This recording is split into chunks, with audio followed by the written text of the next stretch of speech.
Our next guest believes that the S&P will reach 6,300 before the end of the year, but he also believes that we may be about to enter what he refers to as a zone of hesitation in the coming weeks.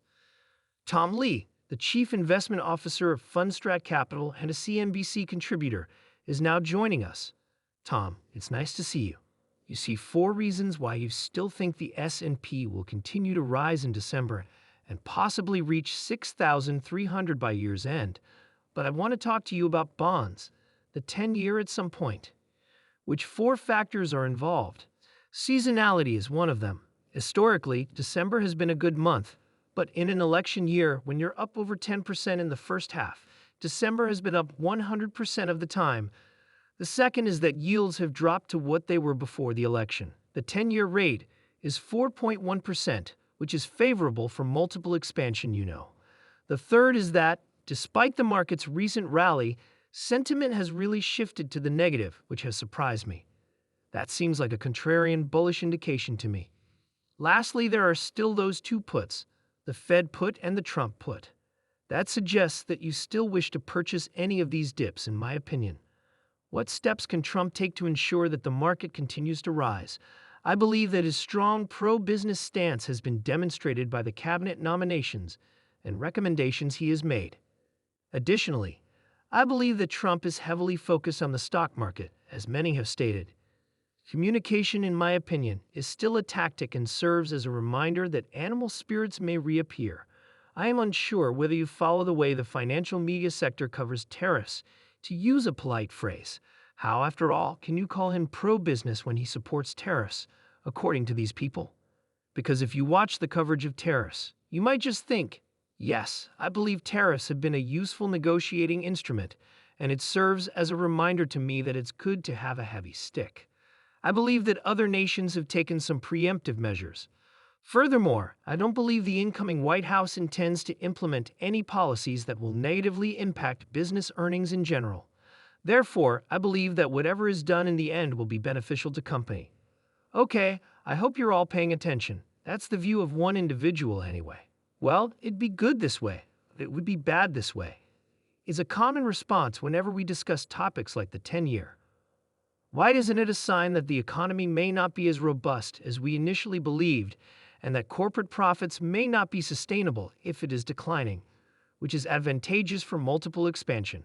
On the one hand, there is the multiple expansion, but occasionally it is accompanied by a slowdown in the growth of profits. Although it's always difficult to determine what the bond market is saying us, it is a possibility. Having the 10-year stay at these levels or even decline is actually an easing of financial conditions when I look at the next 6 to 12 months. And we know the Fed wants to lower the cost of capital for small company owners and homeowners with mortgages. That's encouraging, in my opinion. Do you believe that Elon Musk and Vivek Ramaswamy can actually make progress with this? And B, would that have a favorable or unfavorable impact on economic growth? Because you're saving money when you fire employees. I believe it's fantastic that someone is looking closely at these. According to Bernie Sanders, it was fantastic. That's correct indeed. That's not good. I mean, these are really expensive things. Therefore, I would really like to have someone pinpoint potential waste areas. Does the economy suffer from that? I believe that the majority of people consider government expenditure to be the least effective use of capital. Therefore, I would rather that the private sector reinvest that money if government spending is cut, and it has been displacing private sector investment. That would, in my opinion, be very beneficial overall. The game is zero-sum.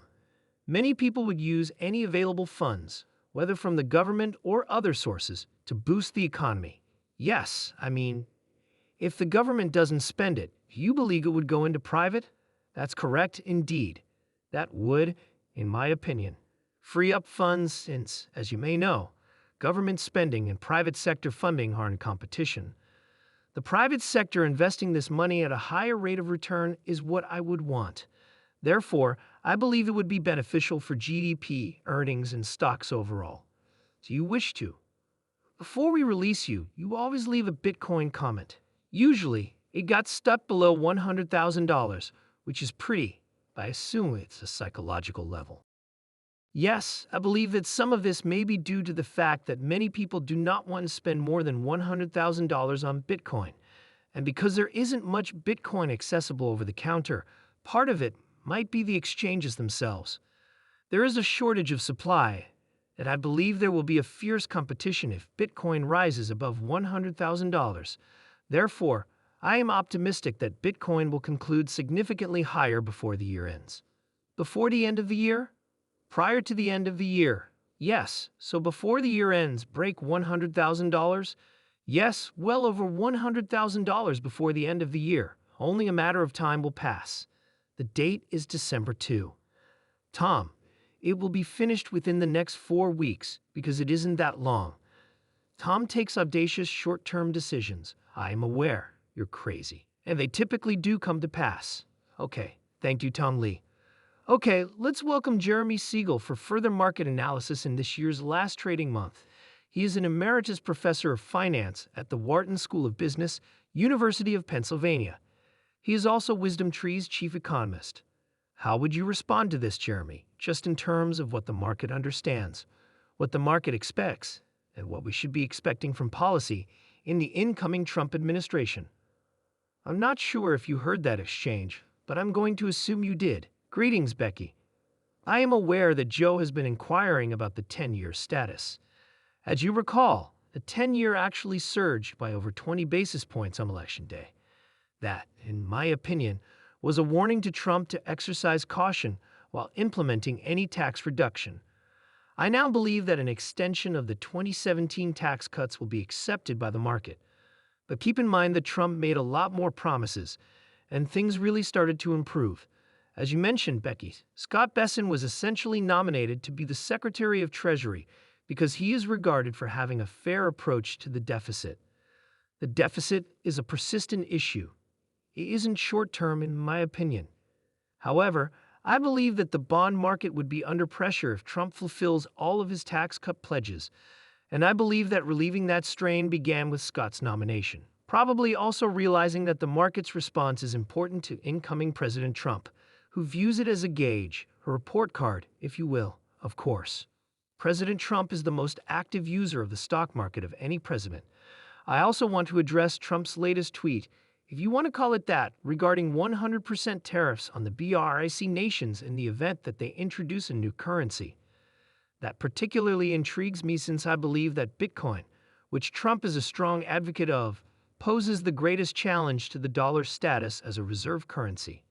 Telling them don't produce an alternative reserve currency sounds a little odd given that Bitcoin is actually being discussed by several nations as a potential substitute to gold, with some of them switching from gold to Bitcoin.